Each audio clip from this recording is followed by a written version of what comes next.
का टॉपिक है forgiveness is better than revenge. बदला लेने से माफ करना ज़्यादा अच्छा है। जब भी कहीं पर लड़ाई होती है तो नुकसान दोनों पक्षों का होता है, गलती भी दोनों पक्षों की होती है।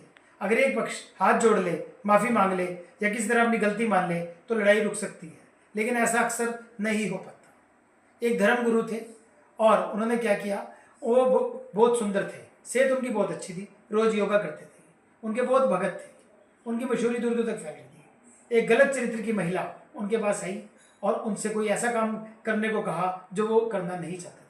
उन्होंने कहा, मैं गृहस्थी नहीं हूँ, मैं सन्यासी हूँ और वैसे भी जो काम तुम कह रहे मैं उस काम से नफरत करता हूँ। लेकिन वो महिला ज़बरदस्ती सवार होगी, कहने लगी अगर तुमने मेरे साथ वो काम नहीं किया तो बुरे अंजाम भुगतने पड़ेंगे। उस महिला ने क्या किया, इस खुंदक में उनके नौकर से साठ गांठ करके उसे पैसा देके उन्हें दूध में पिसा हुआ कांच पिला दिया और उनकी मृत्यु हो गई। उन्होंने फिर भी क्या किया, उन्हें मैं एहसास हो गया था कि मेरे नौकर ने ये काम किया है। उन्होंने नौकर को बुलाया, उसे थोड़े पैसे दिए और कहा तू दूर भाग जा, नहीं तो पुलिस वाले तुझे मारेंगे, पीटेंगे और जेल में रखेंगे।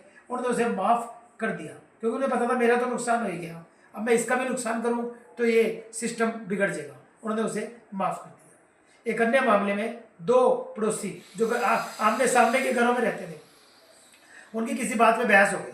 बहस इतनी बढ़ गई कि परिवार के लोग भी आ गए। एक परिवार के दादाजी भी बीच में आए। जब उन्हें धक्का पड़ा तो वो नीचे गिर गए और उनको चोट लगी और उनकी मृत्यु हो गई।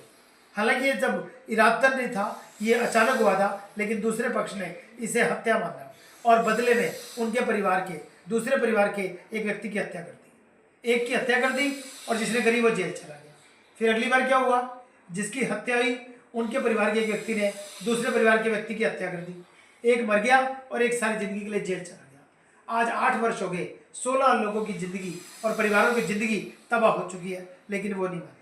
इस तरह रूस और यूक्रेन की लड़ाई लगातार 2 साल से ऊपर हो गए चलती जा रही है।